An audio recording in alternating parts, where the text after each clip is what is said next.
आज तक उसके लिए कभी किसी ने ऐसा कुछ नहीं किया था। आरोही के मन में विक्रम के लिए इज्जत बढ़ चुकी थी। Thank you.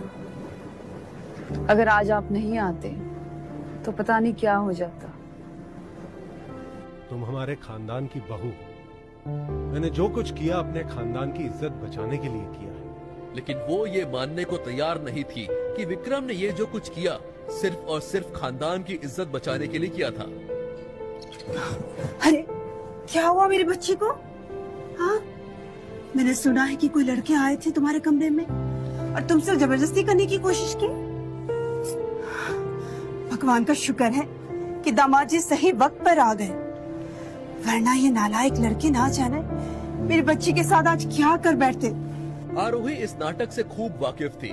14 सालों से उसने ये नाटक रोज इस घर में देखा था। बंद कीजिए नाटक। थक नहीं जाती आप ये नाटक करते करते? तुम्हारी मजाक करने की आदत गई नहीं है बेटा। पता है दामाद जी, आरुषि बचपन से ही ऐसी है।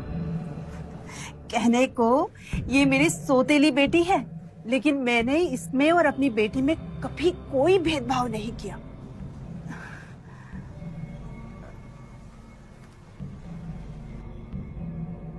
बल्कि इसे हमेशा ज्यादा प्यार दिया है और इसीलिए शायद ये ज्यादा बिगड़ गई है। वो चाहती तो अभी ही उसका पर्दाफाश कर सकती थी, लेकिन अपनी माँ के ख्याल ने उसे रोक दिया। आपने कभी फिल्मों में जाने का सोचा है? कैसी बातें करते हैं आप दामाद जी?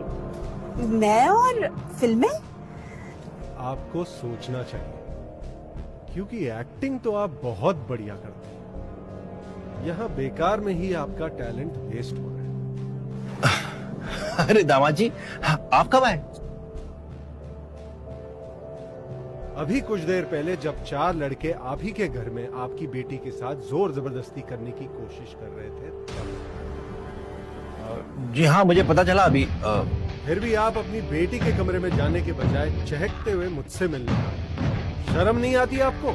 उसे अपनी साइड लेते हुए देखकर आरोही की खुशी का कोई ठिकाना नहीं था। नहीं दामाद जी, आप गलत समझ रहे हैं। जिस घर में मेरी पत्नी की कोई इज्जत नहीं, मैं उस घर का दामाद नहीं हो सकता। आप ही के घर में आपकी बेटी के साथ कोई ऐसी हरकत करे, यह आपकी नपुंसकता का सबूत है। उसे ऐसा लग रहा था कि वो सब कुछ जो 14 सालों से वो अपने मन में दबाए बैठी थी, वो सब कुछ विक्रम कह रहा था। 24 घंटे हैं आपको। 24 घंटे में अगर आप लोगों ने ये पता लगाने की कोशिश नहीं की कि इसके पीछे कौन जिम्मेदार है, तो जो हाल ऊपर कमरे में पड़े आदमियों का किया है, वही हाल आप सबका करूंगा मैं। ये आप क्या कह रहे दामाद जी? प्लीज ये जुल्म हम पे मत कीजिए।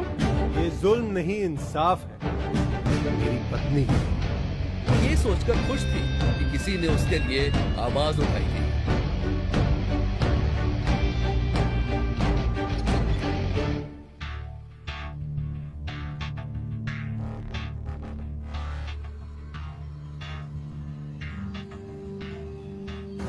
कौन हो सकता है ये?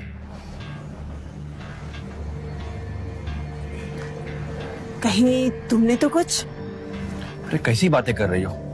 मैं जानवर नहीं हूँ। दोनों इस बात से अनजान थे कि बंगले के ऊपर वाली मंजिल से अनन्या ये सब कुछ होते हुए देख रही थी।